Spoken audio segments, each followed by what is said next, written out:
Happy Monday, everybody. I just wanted to get on here for you early birds.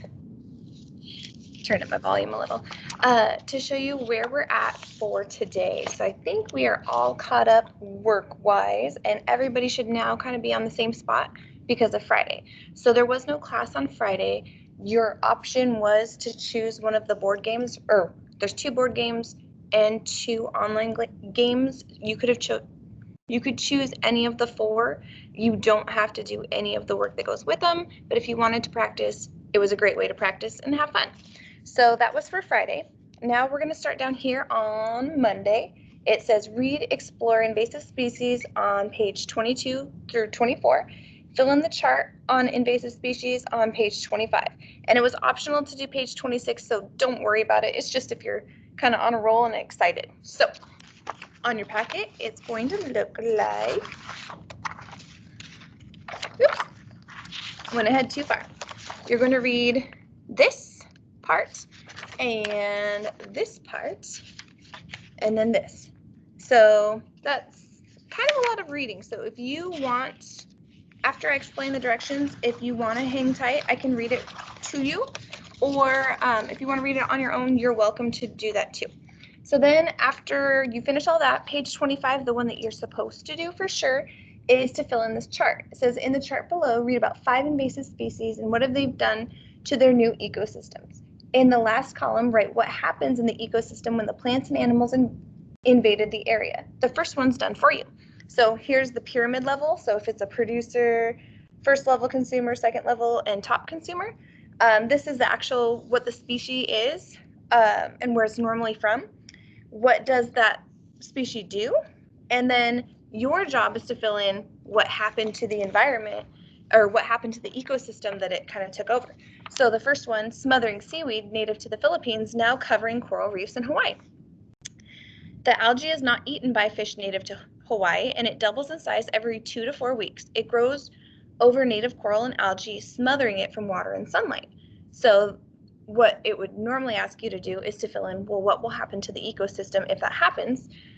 And so this one's done for you. It says the coral cannot get to the plankton. It needs, so it dies. The native algae cannot get sunlight, so it dies. The native fish and shellfish that depend on the coral and algae must move to a new location or they will die. The entire coral reef is in danger. So we've been talking about food chains and ecosystems and a little bit of biomes. This is what happens when sometimes when an invasive species comes and takes over a spot that it normally wouldn't be. It sometimes takes over the natural environment. So you're going to do that. There's only technically 4 questions. They give you the first 3 parts. You just have to answer what happened in that ecosystem. Fill in those 4 blanks. If you have the packet, it looks like this. And where it says page 26 optional, you don't have to do this. This is just if you want to go above and beyond for some bonus points. If you are working online, it will look like, see if I can share my screen. You would go to assignments. You would go to, I'm just going to do block 1 because that's my first one. I go next. And then it scrolls down. By the way, if you're looking for previous assignments, just load previous. The newest one's always at the bottom, so it's the first one that you're supposed to see, but when you load all of them, it's kind of hidden and you have to scroll down. So I'd go explore invasive species. I say that interchangeably, by the way. It can be species or species. It's up to you. So I'm going to show student view. And so the instructions are read the Explore Invasive Species Reading PDF, which would be this. You click here to read to learn more about invasive species and the impact that they have on native plants and animal species. Then open the chart, Explore Invasive Species Student Copy PowerPoint, and fill in the column that says what happens in the ecosystem with what you read from the PDF. The first answer about smothering seaweed has been done for you. So again, it will look like this. I'll just show you our, I'm going to do the online one. Let's see if that one works okay. Sometimes it does, sometimes it doesn't, you know.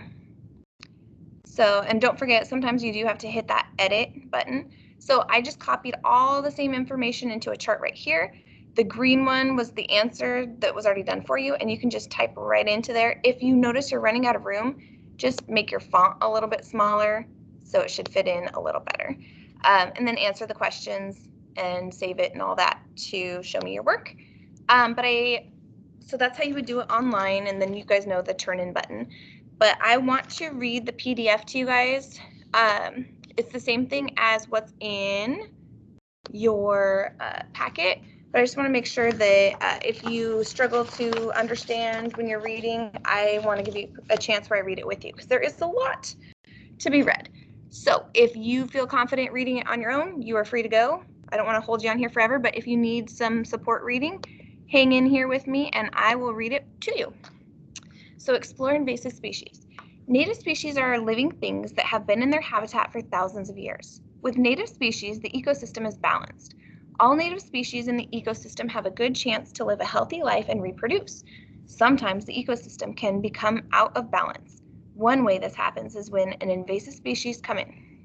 An invasive species is a living thing that belongs far away and causes harm to the new ecosystem they have been brought into. Invasive species change the ecosystem and cause it to become out of balance. Certain native species cannot live well and reproduce when an invasive species lives with them. So sometimes when you bring in a new species to where it doesn't belong, then it'll overtake some of the other native plants and animals. Sorry about that. Invasive species can be brought in by accident, such as on cargo ships, or they can be brought in on purpose. The Norway rat was accidentally brought to Hawaii. It became an invasive species. The rats ate the Hawaiian sugar canes, destroying crops. Since mongooses native to Asia and Africa eat rats in their natural habitat, people brought mongooses to Hawaii to eat the rats. They hoped the mongooses would save the sugarcane crops. Unfortunately, mongooses found other native Hawaiian animals easier to eat. They began eating Hawaiian birds, insects, turtle eggs, and small mammals. Other native plants and animals that depend on these birds and insects for food and pollination also could not live long and healthy lives. Mongooses have caused major problems for native species throughout the Hawaiian ecosystems. Now the Hawaiian government is working very hard to get rid of all the mongooses in the island. They want to make sure that there are no more invasive species in Hawaii. So there was a rat that was accidentally brought to Hawaii. So it started taking over all the sugarcane crops. So they brought mongooses because they eat rats, but it ended up eating every other mammal. And so the Hawaiian government had to kind of step in. This pyramid shows the food chain in an ecosystem. The bottom level of the pyramid is where the producers are found. They capture energy from the sun and turn it into food. Producers in the pyramid are plants. The next level in the pyramid are consumers, and who eat producers. The first level consumers are insects and other herbivores, plant-eating animals.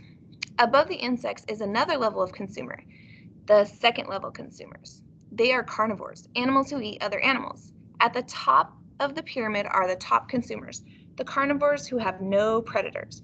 And I know in previous lessons we talked about decomposers being above them because once the consumers pass away, but in this pyramid, for example, they're just showing the creature part of it. Explore invasive species. So native species are things that have been in their habitat for thousands of years. With native species, the ecosystem is balanced. All native species in the ecosystem have a good chance to live a healthy life and reproduce. Sometimes the ecosystems can become out of balance. One way this happens is when an invasive species come in. An invasive species is a living thing that belongs far away and causes harm to the new ecosystem they've brought into. The invasive species change the ecosystem and cause it to become out of balance. Certain native species cannot live well and cannot reproduce when an invasive species lives in them. Oh my goodness, this is the same thing. I am so sorry. So apparently that's in there twice. The exact same reading. Holy moly, Miss Fife. That is on me, my friends. So that makes it actually even easier. So it's actually only like 1.5 pages rather than 3. Then you would come down here and take a look at the pyramid level. So on the producer level, the kudzu, native to Asia, was planted in the southern United States from 1935 to 1950. Farmers planted it to try to keep the soil from blowing away in the wind. But the plant grows, so what did they do? The plant grows 1 to 2 feet per day. It quickly spreads over everything. It blocks sunlight and takes all the water and nutrients from the soil.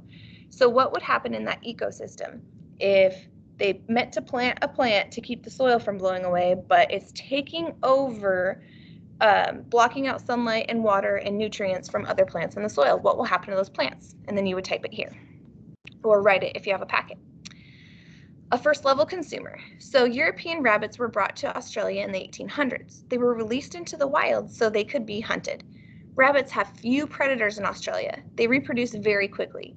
This means their population has gotten very big very quickly. Rabbits are herbivores and eat any plant that they can find. So they have rabbits. They don't have very many predators. They produce very quickly, so their population has grown immensely. They eat any plant they can find. So what do you think is going to happen to all those plants with all those rabbits who eat any kind of vegetation they find? And you would write it right here or type it. Second level consumer. Snakehead fish from Asia were released by a fish market into American rivers and lakes. Snakehead fish have no predators in the United States, and they are strong predators. So these invasive fish were put into American rivers and lakes. They don't have any predators in the United States, and they are strong predators. So nothing can eat them, and they eat everything. What do you think will happen to other fish populations? You either write it or type it there. Burmese python, top consumer. Burmese pythons are native to Asia. People have them as pets in the United States. They have been released into the wild, especially in Florida, when they became difficult to care for. So people are getting these really large snakes, and people release them once they can't take care of them anymore. Burmese pythons are top consumers. The indigo snake is a top consumer that is native to Florida. They hunt the same prey, and Burmese pythons lay many eggs and live long lives. Their population size is getting bigger every year. So the indigo snake is a top consumer that already existed in Florida. Burmese pythons are invasive species that were brought to Florida. They hunt the same prey, so they eat all the same food, and Burmese pythons lay many eggs and live long lives. So they're having lots of babies that live a long time. What do you think might happen to the indigo snake over time? So you would just write or type right here. Sorry that this one went so long, but hopefully it helps, my friends, and I will see you soon. Bye.